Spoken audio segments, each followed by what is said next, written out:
அஸ்ஸலாமு அலைக்கும். தொழுகையை விட்டவருக்கு நரகத்தில் என்ன தண்டனை என்று பார்ப்போம்.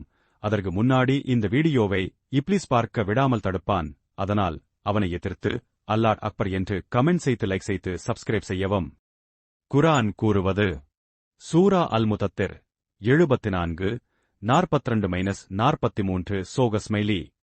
நீங்கள் நரகத்தில் எதற்காக தள்ளப்பட்டீர்கள்? அவர்கள் சொல்வார்கள், நாங்கள் தொழுகை செய்பவர்களல்லே. இதுவே பெரிய சான்று. தொழுகையை விட்டவர்கள் நேரடியாக சகரு நரகத்தில் தள்ளப்படுவார்கள் என்று குர்ஆன் கூறுகிறது. நபி முஹம்மது அவர்கள் கூறியது, மனிதனுக்கும் குறுக்கும் ஈமான் இழப்புக்கும் இடையில் வேறுபாடு தொழுகையை விட்டுவிடுதலே. சஹீஹ் முஸ்லிம். அதாவது, ஒருவர் தொழுகையை முற்றிலும் விட்டுவிட்டால் அவர் இஸ்லாமை விட்டு வெளியேறியவராக கருதப்படலாம்.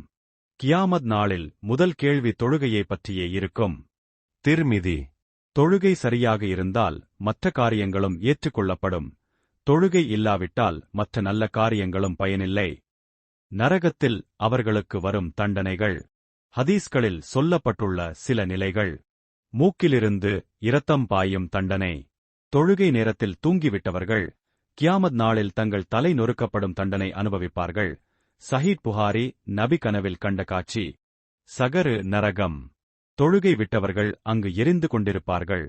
அவர்கள், ஓ அல்லாஹ், எங்களை வெளியே எடு என்று கத்துவார்கள். ஆனால் அனுமதி கிடையாது. குர்ஆன் சூரா அல் முதத்திர் 74-48. இறைவனின் கருணையும் உள்ளது.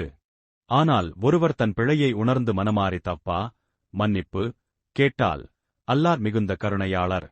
தப்பா செய்பவரின் பாவங்களை அல்லாஹ் மன்னித்து நல்ல காரியங்களாக மாற்றுவான். சூரா அல் புர்கான் 25-70. சுருக்கமாகச் சொன்னால், நிலை விளக்கம். தொழுகை செய்வோர் அல்லாஹ்வின் அருளும் சுவர்க்கமும் பெறுவர். தொழுகையை அலட்சியம் செய்பவர் நரகத்தில் தண்டனையைச் சந்திப்பார். மனமாறி தப்பா செய்பவர் அல்லாஹ் மன்னித்து மீண்டும் அருள் புரிவார்.